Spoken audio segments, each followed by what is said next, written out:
Let us discuss about the dynamic storage allocation techniques. So there are two techniques used in dynamic memory allocation.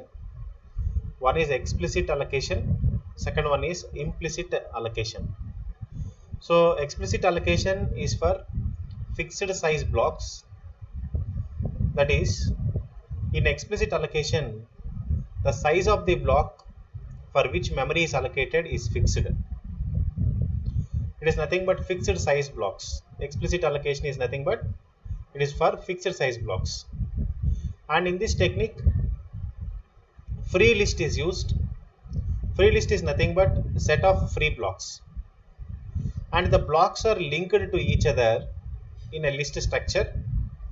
The memory allocation can be done by pointing previous node to the newly allocated block, and memory deallocation can be done by dereferencing the previous link.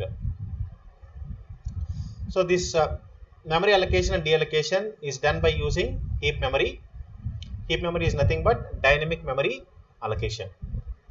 And the advantage of this technique is that no space overhead will be there.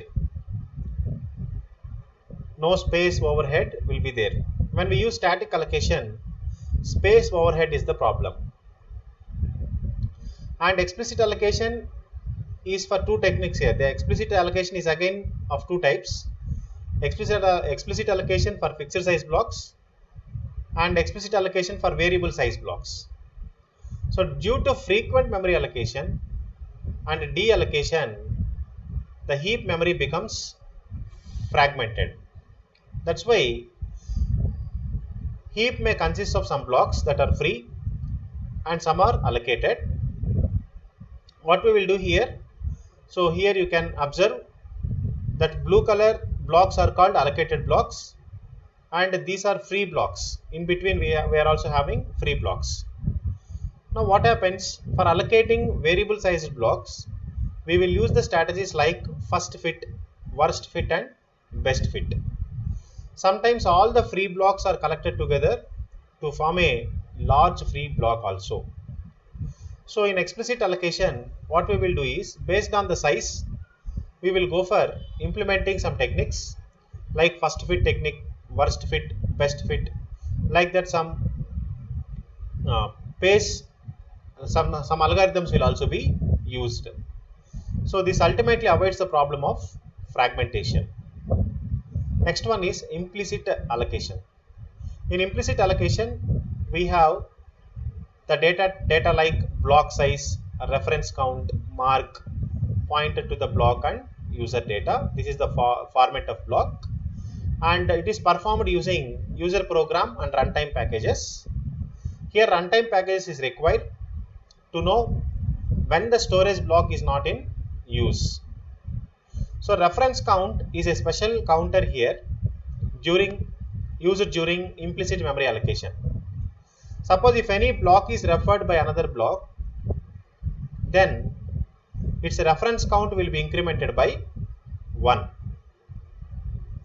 That means if the reference count of a particular block drops down to 0 and that block is not referred once, and hence it can be deallocated.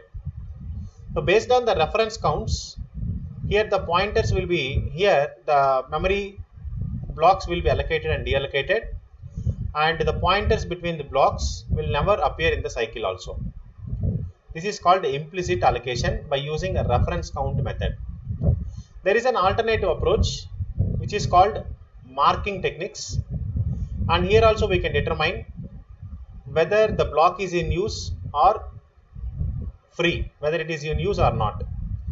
So the user program is suspended temporarily and the frozen pointers are used to mark the blocks that are in use here.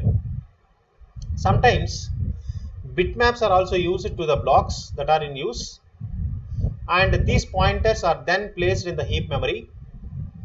After that, again we will go to the heap memory and we will mark the blocks which are unused. So by using this marking technique, we can keep track of blocks that are already in use. So there are two techniques under explicit allocation. One is explicit allocation for fixed size blocks, for variable sized blocks, two methods.